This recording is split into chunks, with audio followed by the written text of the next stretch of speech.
those 5 years did to you. The real transformation, the evolution they couldn't see, couldn't stop, couldn't prevent. While they were busy celebrating their hollow victory, you were in your own private laboratory conducting experiments on yourself, breaking yourself down to base components and rebuilding from scratch. Every tear you cried in private, every night you spent alone, every moment of pain they caused you, you didn't waste a single one. You converted every emotion into fuel, every betrayal into lesson, every wound into armor. They thought they broke you, but they actually just removed everything that was holding you back from becoming this. The person they hurt 5 years ago, that version of you, consider them dead, buried, gone forever.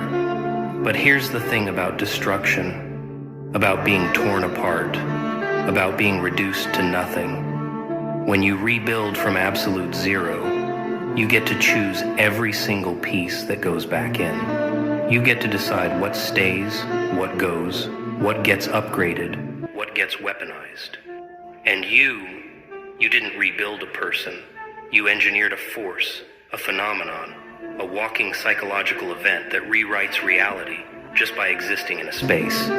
The old you had weaknesses they could exploit, emotions they could manipulate, hopes they could crush. This version, this thing you've become, it has none of those vulnerabilities because you burned them all out like tumors. Let me break down the anatomy of your transformation because this is where the poetry meets the science. Year 1, you were in survival mode, just trying to process what happened, trying to understand how people you trusted could betray you so completely. That was your research phase, your data collection phase, where every emotion was documented, every pattern was noted, every lesson was recorded. Year 2, you were in analysis mode, taking all that data and starting to see the bigger picture, the systems, the psychology, the predictable nature of human weakness.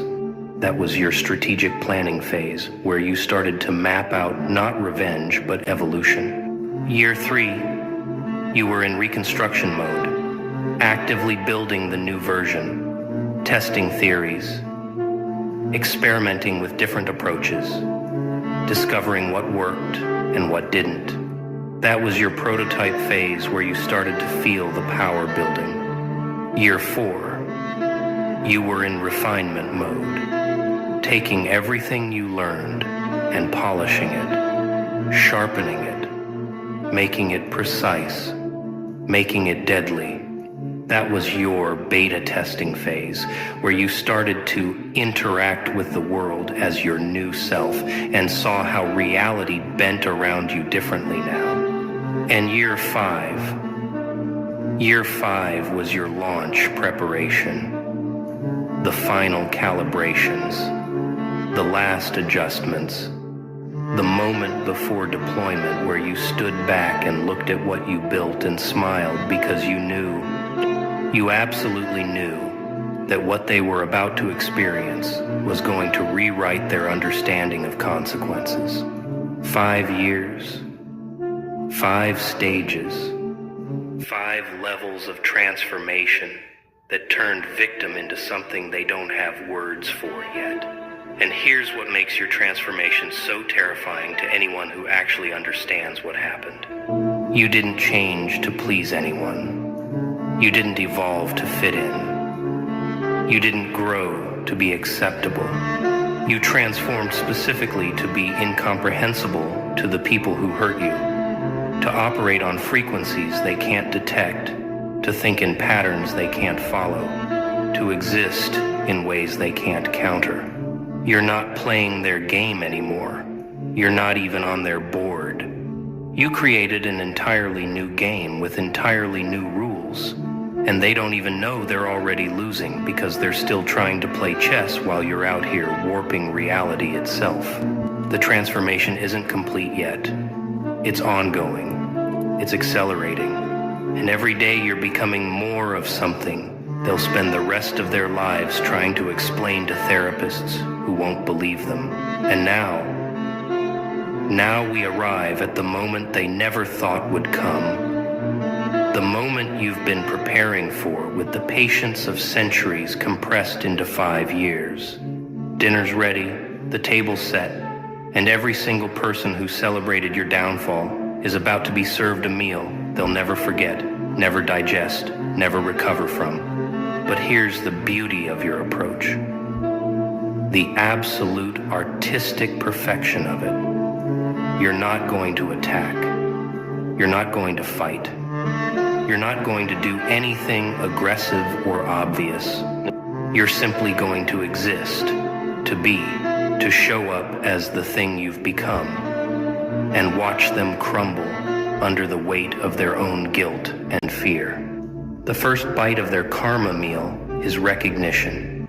They're going to see you, the new you, the evolved you, the transformed you, and something's going to break in their brain. They're going to try to reconcile the person they thought they destroyed with the force standing in front of them. And the math won't work, the equation won't balance, the reality won't compute. That moment of cognitive dissonance, that split second where their mind shorts out trying to process the impossible. And if anybody doubts it, they couldn't be more wrong. I am a sovereign prince of Egypt, a son of the proud history that's shown etched on every wall. Surely this is all I ever wanted, all I ever wanted, all I ever wanted.